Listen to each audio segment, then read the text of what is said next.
Estamos começando mais um programa Sintcef em Movimento. Espero que vocês nos acompanhem durante todo o programa e que gostem da nossa programação. Vamos estar entrevistando hoje o Dr. Wagner Leandro, que é nosso advogado na área trabalhista. Ele vai estar falando sobre a questão do abono de permanência. Vamos estar falando sobre, como não podia deixar de ser, a reforma da Previdência, sendo que agora temos mais um tópico à parte, que é a questão da reforma trabalhista, que é tão séria quanto a reforma da Previdência.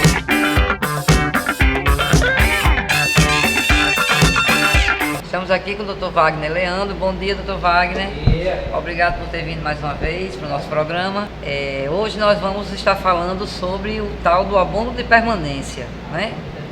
O abono de permanência é uma coisa que gera muitas dúvidas, né? Vou dar um exemplo. Eu já tenho tempo de serviço, já posso pedir o abono de permanência? Não, porque tem uma conta, né, que você vai dizer aí o que é que a gente tem direito ao abono de permanência. E aí também você vai estar falando quem tem direito, né? Quem se enquadrar nas normas aí. Você vai dizer qual a documentação necessária, né? E vai falar também sobre a retroatividade em relação a, no caso, se você já tem esse direito há algum tempo. Então, fique à vontade aí para esclarecer para o nosso filiado e para a população em geral o que é esse abono de permanência e como fazer jus a ela. E amigos filiados ao Sintcef, agradecer mais uma vez a Gigi pelo convite.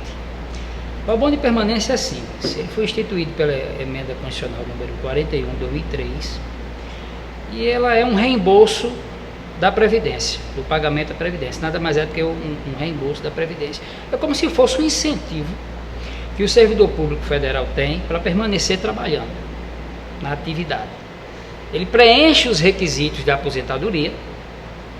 O servidor público preenche os requisitos da aposentadoria. Homem, 65 anos de idade hoje, né? A gente está nessas regras aí, infelizmente, de reforma. Homem, 65 anos de idade, 60 anos de idade e 35 de contribuição. Que essa reforma não passou e nem passará. Estamos lutando para isso. Lutando para isso. 55 mulher, 55 anos de idade mulher e 30 de contribuição. Acertei. Não sou muito bom de cálculo não, mas é isso. O que é que acontece? Na dúvida, para você não ficar nesse cálculo matemático, você vai e pode pleitear, que lá no seu departamento pessoal tem um formulário próprio para isso. Você pode pleitear. Na dúvida, você pleiteia junto à sua administração, seu departamento pessoal, digamos, uma simulação de quando você vai se aposentar. Certo? De posse dessa informação, você já sabe mais ou menos quando é que você vai ter o direito ao abono de permanência, a concessão do abono de permanência.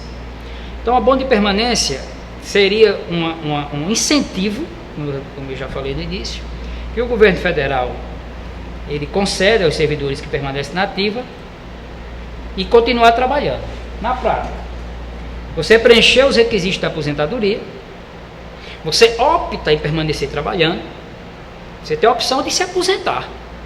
Você preencheu os requisitos da sua aposentadoria, você já pode se aposentar. Você faz o requerimento e a administração pública, logicamente, tem que te aposentar. Através de uma portaria, seja um processo administrativo simples. É para ser simples. Entendeu? Você teve esses requisitos da aposentadoria e você opta, não é a administração pública. Essa conveniência é sua, pelo menos nisso aí, a discricionariedade é sua. Então você opta em permanecer trabalhando. Qual é o seu ganho em permanecer trabalhando? Só um, você não vai pagar a Previdência Social, os 11%. Se sua Previdência Social, numa hipótese, for R$500, o seu abono de permanência será de R$500. Está entendendo? Ele anula. Você recebe o abono de permanência e o mesmo valor da Previdência Social. É o incentivo que o governo dá, é o abono que o governo te concede para você permanecer no exercício de suas atividades. O que é que acontece na prática? O que é que vem acontecendo de prejudicial ao servidor público? Está justamente nesse início do direito. Qual o momento inicial de que você faz jus a receber o abono de permanência? Isso aí é uma discussão muito grande. Isso é um cálculo matemático. A administração pública, muitas vezes, reconhece o tempo correto. A administração pública faz uma simulação e ela acerta na maioria das vezes, mas ela também erra. Mesmo ela acertando, aí fica a dica, mesmo ela acertando, o que é que está acontecendo? Ela fala para o servidor público que o seu abono de permanência é para ser concedido, digamos, a partir de janeiro de 2015. Eu já gosto de data, né? Porque a praticidade é muito melhor do que a teoria. Para entender, né? Você foi na sua repartição pública, vamos botar datas atuais, né? Você foi lá e descobriu que você já era para estar aposentado desde janeiro de 2017. Então você já era para estar recebendo seu abono de permanência a partir de 2017. Mas você não veio a receber o abono de permanência em janeiro de 2017. Você só passou a receber o abono de permanência, você está em exercício das suas atividades normalmente, todo dia lá comparecendo ao seu serviço. Mas então, você só veio a receber seu abono de permanência em julho. Exemplo, hipotético. O tempo do trâmite administrativo para lhe conceder. Perfeito. Em julho de 2017. E esse período de janeiro a julho de 2017, a administração pública, no próprio processo que concedeu o teu abono de permanência, ela te orienta, dizendo que vai te pagar esse retroativo. Sim. Através de exercícios anteriores, ele reconhece a dívida, documento público, reconhecimento de dívida. Um ato administrativo que reconhece a sua dívida, que reconhece aquele retroativo referente ao abono de permanência. De janeiro a junho. Aí é que mora o perigo. É aí que está a pegadinha do malandro, como diz os humoristas. O que é que acontece? Gerou um retroativo de janeiro a junho, que ela só pagou a partir de julho de 2017. Você tem um retroativo de janeiro a junho de abono de permanência. Se for 500, 5 vezes 6, 3, dá 3 mil reais de retroativo. E você fica esperando no teu contra-cheque. Ansioso. Lógico. Ou ansiosa. E assim passa um ano, e assim passa 2 anos, 3 anos. Eu não vou aqui jogar pedra de brasas na administração pública. Mas acontece que a gente, no escritório, já pegou um caso que a pessoa tinha 1 mês para receber esse retroativo de abono de permanência. Ou seja, ela esperou 5 anos. Porque toda e qualquer ação contra a administração pública, você tem 5 anos para pleitear. Passou 5 anos, você perde seu direito. Então essa pessoa, ela deixou passar 4 anos e 11 meses. Faltava 1 mês para ela perder todo aquele retroativo de abono, que era um bom valor. Então é nisso que o servidor tem que ficar atento. 2 coisas. Primeiro, se a data inicial do pagamento do abono de permanência está correta. Segundo, se aquele retroativo que a administração pública reconhece que te deve, tá certo? Ela não está te enrolando. Porque o que a gente está vendo na prática é isso. Ela reconhece o direito, diz que vai lhe pagar, só que o tempo vai passando e ela não paga. É isso? Exatamente. E a pessoa, se não cuidar, vai perder esse valor retroativo. Vai. Porque acha que, como a administração própria reconheceu, uma hora ela vai lhe pagar. Só que essa hora ela tem 5 anos. Exato. Se ela passar desses 5 anos, ela não vai mais te pagar, é isso? Prescreveu. Então tem que procurar a assessoria jurídica. A gente pede o processo administrativo, se abre um processo administrativo para concessão do abono de permanência. Nesse processo administrativo tem esses dados todos que eu te falei, tem o mapa da aposentadoria, que a gente já pode verificar se aquela data inicial do pagamento do abono está correta e se aquele retroativo também está correto. Se tiver correto, a gente entra na justiça pleiteando o quê? Só aquele valor que a própria administração pública está reconhecendo. A gente faz só uma correção monetária. Logicamente vai incidir a correção. Claro. Se aquela data inicial do abono de permanência, que é muito interessante isso, aquela data inicial do abono de permanência estiver errada, a sua ação é para corrigir a data do inicial do abono de permanência e também corrigir o retroativo que a administração pública te deve. Se estiver errado, ela lhe deve há mais tempo, mais grande. Exato. Na dúvida, tem um documento público que esclarece, é o mapa da aposentadoria. Se o servidor público tiver em dúvida se a data dele se aposentar está correta ou está errada, ele pede a simulação. Ele pede a simulação junto ao departamento pessoal. O departamento de pessoal vai fazer essa simulação através de um mapa da aposentadoria e ele pode nos trazer esse mapa da aposentadoria. Pode trazer a assessoria jurídica para a gente ver se aquela data que a administração pública reconhece que ele a partir dali vai se aposentar está correta. Porque ele é como eu falei no início, ele pode não se aposentar, ele pode optar em receber o abono de permanência. Continuar trabalhando Isso. e recebendo o abono, Então, porque já faz jus. Exatamente. Então tem essas duas, digamos assim, essas duas ações sobre o abono de permanência, que seria o reconhecimento do retroativo devido do abono de permanência, que a própria administração pública reconhece através de um processo administrativo, mas não paga, e tem também a data inicial do pagamento do abono, se está correto ou está errado. A gente pode ver isso através do mapa da aposentadoria. Documentação. Documentação seria o processo administrativo que concedeu o abono de permanência. Primeiro, trazer isso aí, essa documentação para a gente analisar. Se tiver realmente o direito, aí vai com aqueles documentos que a gente já falou aqui em outras edições, que seria o RG, CPF e comprovante de residência.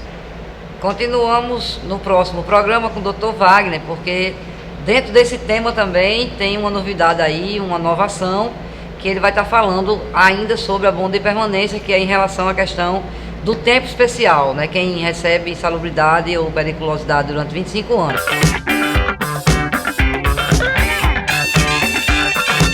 E hoje aqui está um desfile de advogados, viu? Ainda temos mais um pela frente. Estamos agora com o Dr. Leonardo, que voltou. Muito bom você ter voltado, estávamos sentindo sua falta. Também estava. Com seus esclarecimentos aí da área civil, né? O que é que você tem para nós sobre o divórcio? O que é que eu faço se eu quero me divorciar? Deus me livre.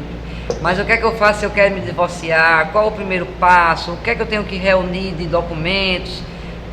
A palavra é sua. O divórcio realmente, na sua grande maioria, não é um assunto muito fácil de se lidar, né? Porque ele vem muito carregado de sentimentos, né? Às vezes mágoas. Então, nós às vezes como advogados passamos por situações, às vezes a gente precisa ser psicólogo. Mais do que advogado em determinados casos, porque realmente as pessoas, quando decidem tomar essa providência de se divorciar, que nada mais é do que por fim ao contrato civil, né? Que o divórcio é um contrato que se assina, né? Onde você especifica qual o regime de bens, né? Que você quer assumir naquela relação. Eu coloco muito isso, as pessoas podem estar pensando, mas é assim, é um contrato, é uma coisa tão... mas é um contrato, né? É um dos contratos do direito civil. Você não está falando do casamento no religioso? Não estou falando do sentimento, né? Eu estou falando do divórcio como um contrato, né? Lógico que tem outras situações que precisam ser resolvidas no divórcio, mas o divórcio é um contrato.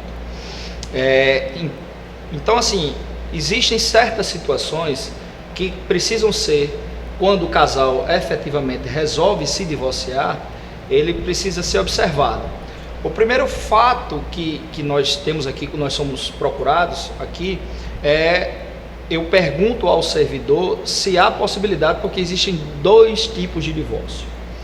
O divórcio consensual, quando as partes chegam no consenso em todos os requisitos que precisa estar estabelecido no divórcio, né? Ou se ele vai ser litigioso, ou seja, ele vai necessitar que o juiz decida, porque em algum ponto as partes não conseguiram chegar no consenso. Então, Leonardo, quais são esses pontos que precisam estar resolvidos no divórcio?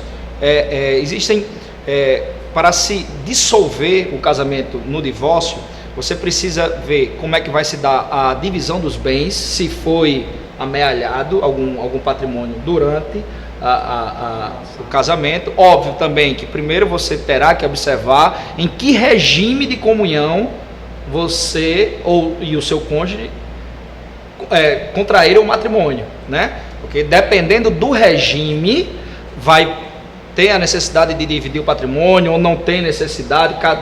Vamos falar do mais comum. Do mais né? comum, que é o regime de comunhão, parcial de bens. Parcial, isso. Né? Que a grande maioria da população casa sob esse regime. Então, o que quer dizer o regime de comunhão parcial de bens? Quer dizer que todo patrimônio, independente de estar em nome do cônjuge, ou seja, do esposo ou da cônjuge da esposa, ele faz parte do patrimônio do casal. É o patrimônio comum do casal. Então, não há que se falar em divisão, mesmo estando em nome de um ou de outro. Foi adquirido na constância do casamento, pertence esse bem ou esses bens ao casal. Então, na hora do divórcio, esse patrimônio precisa ser partilhado, dividido. E se o casal já não chega no consenso como vai ser dividido esse patrimônio, ou às vezes acontece muito não concordar com a inclusão daquele patrimônio, alegar que foi adquirido antes da constância do casamento, então existem, ou que foi ocultado um patrimônio, se houver já um problema na divisão dos bens, esse divórcio já não pode ser consensual. Já não é consensual. Já vai ser litigioso, mas acabou o consenso. Já acabou o consenso. Então, mas vamos primeiro tratar do consensual. O que seria o consensual? Seria o casal, ou o ex-casal, né? Porque ainda é casal, quando você entra com um processo, ainda é casal. Precisa ter certos requisitos para se discutir. O primeiro deles como eu disse, o patrimônio. Eles precisam concordar que o patrimônio do casal é X, é aquele lá. E como ele será partilhado. Esse é um primeiro ponto. O segundo ponto é, se houver filhos menores, como se dará a guarda dessas crianças? Com quem ficará os filhos? Se vai ser uma guarda compartilhada, se ele vai residir só na casa da mãe, só na casa do pai. Esse é outro ponto que precisa ser definido. O outro ponto é sobre a pensão alimentícia para esses filhos. Também precisa se chegar a um consenso de qual será o valor ou percentual em cima do salário do cônjuge que vai ser destinado para a manutenção dos filhos. E o outro ponto é que se os cônjuges também vão necessitar de pensão alimentícia, né? Antigamente, há vários anos atrás, quando na nossa sociedade geralmente só quem trabalhava era o marido, era muito comum nos divórcios, né? A mulher sempre ficar com uma pensão, além da dos filhos, uma pensão para ela. Hoje, graças a Deus, a mulher já está no mercado de trabalho, competindo igual para igual com os homens, e muitas mulheres, né, trabalham e não necessitam dessa pensão alimentícia. Mas se qualquer um dos cônjuges necessitar, pode ser solicitado, entendeu? Então, esses 4 requisitos, se houver um consenso do casal, eles apenas levam para o juiz a vontade deles, e o juiz apenas homologa. Diz, ok, é isso que vocês querem, está decretado o divórcio da forma como vocês estipularam. E está encerrado o casamento. Já quando não há consenso e basta não haver em um só, em um desses itens, o processo ele vai ser necessariamente litigioso.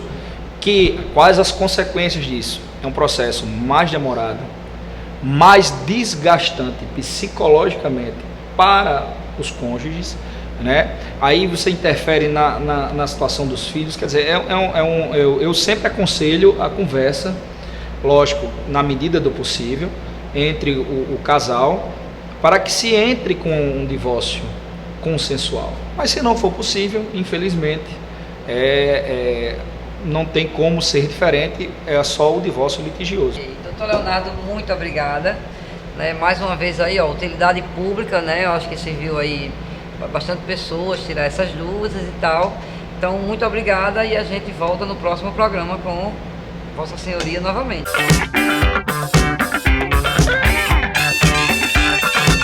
Estamos aqui agora com Neila Cristina, que é diretora também aqui do sindicato, que participou na última terça-feira agora, né, Neila, de uma reunião com o secretário de Saúde do Estado sobre o prédio da CESAP. Então, Neila, como é que foi a reunião, o que é que foi passado, como é que vai ser essa mudança, que já teve uma decisão judicial, que é preciso que haja uma mudança de lá, porque o prédio não tem condições de habitação, né? Como é que foi foi uma reunião conjunta, Sindicef, Sindsaúde, Como é que foi essa discussão lá, essa reunião com o secretário? Bom dia. Realmente a nossa reunião foi terça-feira, juntamente com o Sim de Saúde. Foi muito proveitosa. Proveitosa porque o secretário ele se colocou muito interessado, empenhado na busca de um prédio que realmente acomode todos.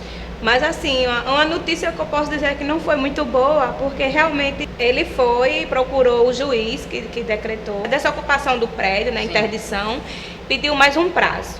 Prazo esse que ele quer exatamente para ver se consegue. Já eram 60 dias úteis, que ia dar aí 3 meses e lá vai, né? Isso. Com essa arruma de feriado de abril. E assim, ele deu sugestão que está em vista, são 3 locais. O próprio Ducal, que a gente sabe que o Secretaria Municipal de Saúde do município já saiu de lá, exatamente por problemas na estrutura, né? Uhum. Mas ele diz que o próprio bombeiro já está fazendo reformas e o bombeiro acompanhando. O plano B seria um prédio que tem próximo ao SESI, ali na Morrovia. Eu realmente não conheço esse prédio, mas ele falou que seria uma segunda opção. E uma terceira opção seria ali na Marinha, um prédio que tem ali próximo à escola doméstica. Sim. Que seria essa terceira. Da Rua Pudim. Exatamente. É por isso que ele pediu vai ser uma coisa bastante trabalhosa. Pena que deixou ficar no limite, né, para poder tomar as providências, porque faz quase 2 anos que nós lutamos para que o prédio seja adequado em relação à segurança do trabalho, para que as pessoas trabalhem lá, né? Tá bom, Neila, obrigada, bom dia para você.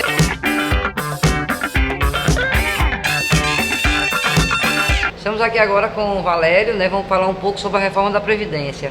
Bom dia, Valério, obrigado por estar aqui. Como é que você está analisando aí essas mudanças que foram propostas pelo governo Temer na reforma da Previdência? Elas vão melhorar a reforma, agora vão agradar a população brasileira? Dizer que essa reforma da Previdência ela vem no sentido de retirar direitos do conjunto da classe trabalhadora. Essa reforma da Previdência ela está sendo reprovada, segundo pesquisa do IBOPE, por mais de 90% da população brasileira. A população brasileira não acredita que a reforma da Previdência vá melhorar a economia brasileira. A economia brasileira vai voltar a ser aquecida se houver mais investimentos do governo no sentido de liberar dinheiros para a sociedade, para que a sociedade possa investir, comprar mais, consumir mais. A reforma da Previdência, muito pelo contrário, ela retira dinheiro da sociedade brasileira para poder pagar os grandes agiotas internacionais. De que forma isso, né? Os 3% da alíquota previdenciária que eles estão querendo cobrar mais. Hoje, todo e qualquer trabalhador ativo e aposentado é descontado 11%. O governo quer passar a cobrar 14%. Deixa eu fazer só uma informação para a população, que muita gente acha que o servidor público, ele contribui tanto quanto do privado, sendo que sai com um salário maior. O servidor da iniciativa privada, ele contribui sobre 11% do salário mínimo. O servidor público, ele contribui sobre 11% de toda a sua remuneração. Né? Então, o valor que se paga do INSS do servidor público é muito maior que o que é pago pelo pessoal da iniciativa privada. Só para... Aí veja, essa alíquota previdenciária que o governo está aumentando, né, quer aumentar, né, para 14%, significa uma perda salarial de 36% na remuneração do servidor, no salário do trabalhador. Então, 36% ao ano que não vai ser investido na economia. São 36%, você calcula aí a quantidade de pessoas que são filiadas à Previdência, tanto ativos como aposentados, e esse dinheiro vai para onde?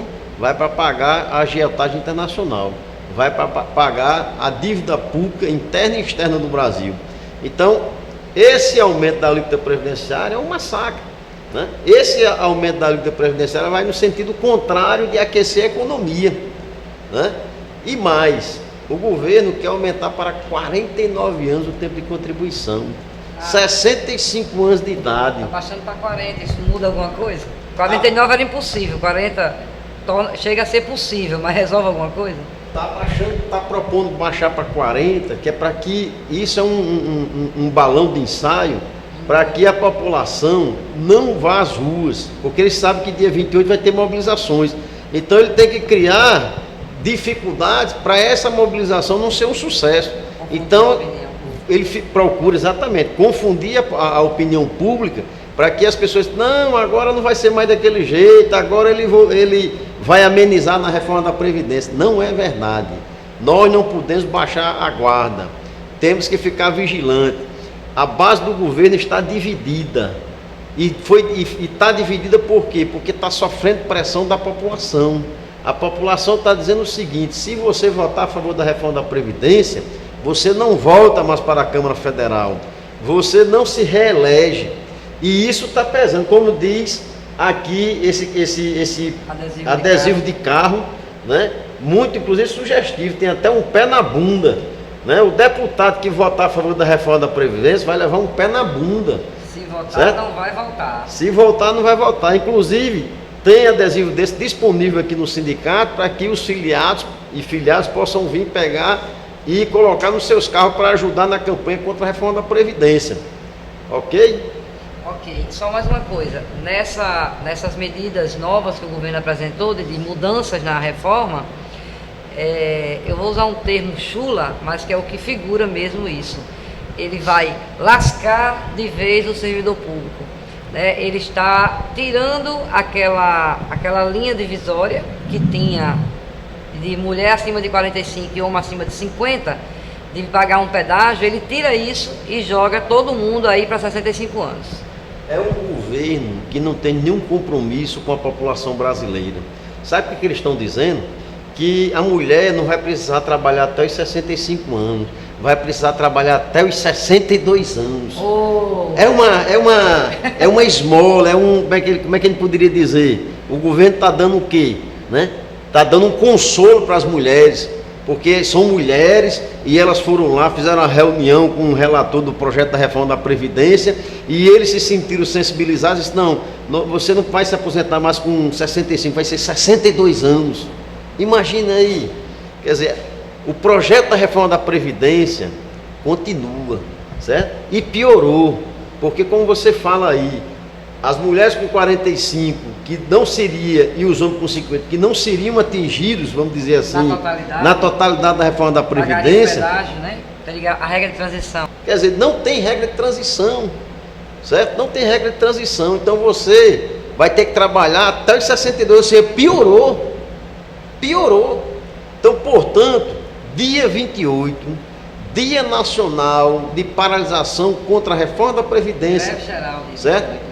Todas as entidades a nível nacional, as centrais sindicais, CNBB, né, o Fórum Nacional de Servidores Públicos, OAB, as diversas entidades nacionais de todos os segmentos da classe trabalhadora estão envolvidas nessa mobilização para o dia 28. E não é essa palhaçada proposta pelo governo que vai nos desmobilizar, não.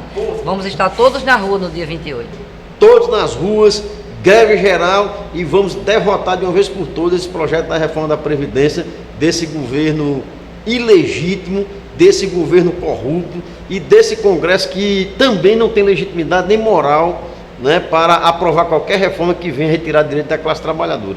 Sintecef em Movimento está chegando ao fim de mais esse programa. Sábado que vem tem mais.